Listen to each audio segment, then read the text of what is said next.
Now, cold case confessions, first obtained by CBS News California. I ordered them out of the town. Confessions that brought closure to victims after decades of fear. Went to sensational. Closure that could have come sooner if only law enforcement had listened. Why does it have to be so hard? Now, the conclusion of Waking from the Nightmare, Lessons Learned. Julie Watts reports. One of the most striking things is finding out how young he was when he started. So age 16, attacking a couple. November 2024. For the first time, Mueller described in chilling detail ambushing a couple at a campsite when he was still a teen. I ordered them out of the town. I told them I had a gun. I believe I tied them both. At the time, police didn't believe the victims. Like Denise and Aaron, they suspected the boyfriend in that case too. After more than 30 years of justice delayed, that couple is also still together. Through Denise's and Aaron's persistence, we were able to bring justice to other victims. Mueller also confessed to 2 home invasion attempted rapes in Santa Clara County in 2009. The next one was in Palo Alto, where I had actual police contact. Police questioned Mueller at the time, but said they didn't have enough evidence to charge him. Despite similarities to Denise's case 7 years later, they never reopened those cold cases or retested Mueller's DNA. I'm sorry. Which Santa Clara County DA Jeff Rosen acknowledges. And thank you. Was justice delayed. Because you didn't give up, other victims have been saved. When Mueller was finally sentenced to 2 life terms for those cold case crimes, it came the week of the 10-year anniversary of our kidnapping.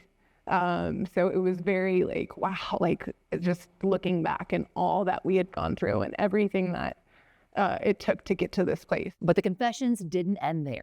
Next, Mueller confessed to an unreported 2015 home invasion robbery in Contra Costa County just 2 weeks after he released Denise. A real life Gone Girl, like the movie. While the world still believed the members of our community are safe, they weren't. Tied them up, went to sensational, woke him up. In recorded confessions, Mueller describes how he convinced the family to stay quiet all these years, threatening his accomplices would find and harm their kids. It's very good reason if they didn't go for it. Contra Costa DA Dinah Becton stresses this one wasn't a cold case. We had no knowledge that they had suffered this horrible crime. They found the victims a decade later, still living in fear from a crime that wouldn't have even been investigated without Denise and Aaron or the rookie detective, the small town chief, and rural county DA who finally believed them. 2 weeks after our kidnapping, he attacked again. Together, this team helped bring closure to more than a half dozen survivors. So, nearly a decade later, Aaron and Denise are back in front of the media. But this time, they have law enforcement on their side. We are so grateful to have found a team in law enforcement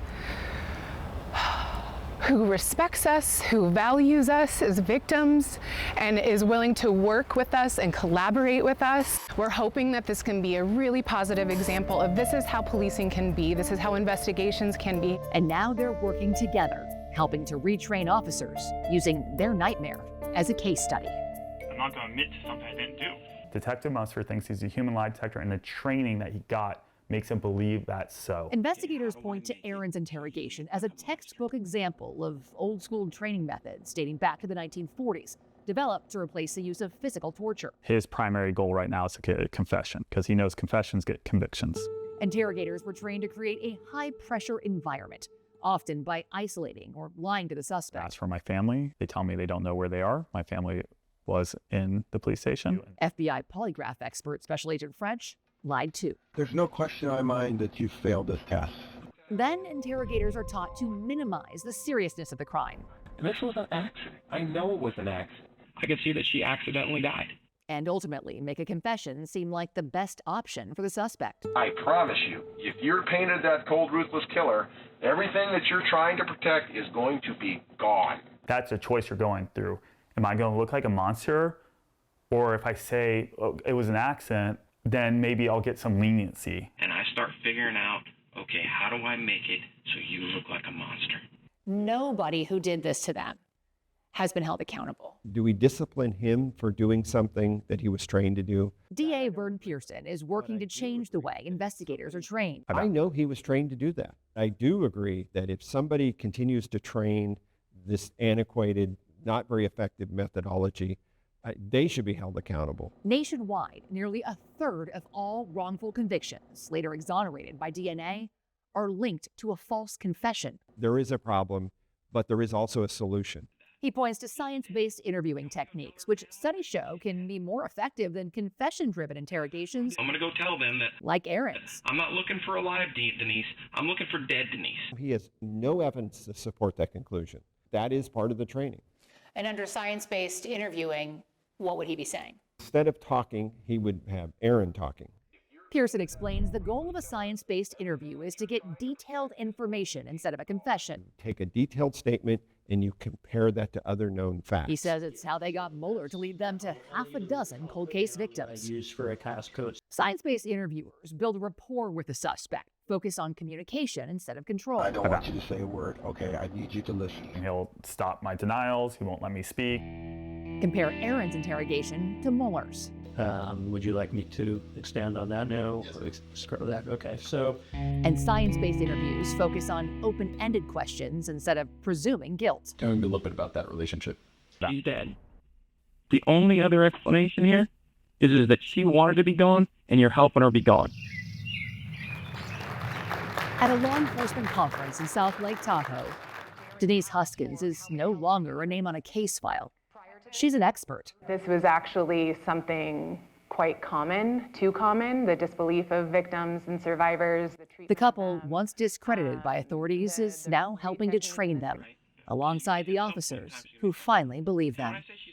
She's dead. Together, this team helped solve at least 4 cold case crimes this year. 32 years of unanswered questions and justice delayed. Cases that could have been solved sooner. Victims who could have been spared. But thanks to Denise and Aaron, they were not forgotten. And so it means the world to be invited to come to these things, to have law enforcement care and work with us.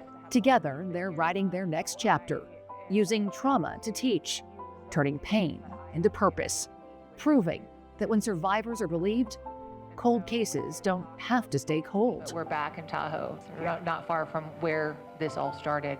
What's it like for you to be in this room this close to where you were held hostage? Yeah.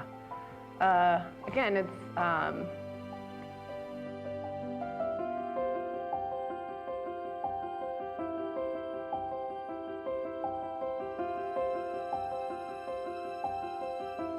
bittersweet to be able to be here and reclaim this as something positive. Denise and Aaron Quinn are the California District Attorney's Witnesses of the Year. Not for what they endured, but for what they made possible. Thank you. I'm sorry. And thank you. Thank you for not giving up. Thank you for giving law enforcement a second chance. Thank you for your persistence. Thank you for your courage.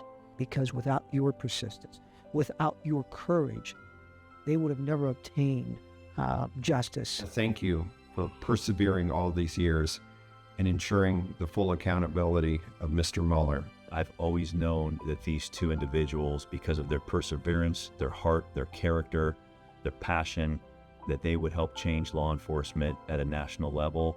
It's beyond words. But what truly sets you apart is the way that you've turned your pain into power. Your perseverance through trauma, through doubt, through every obstacle has inspired people around the world on so many different levels.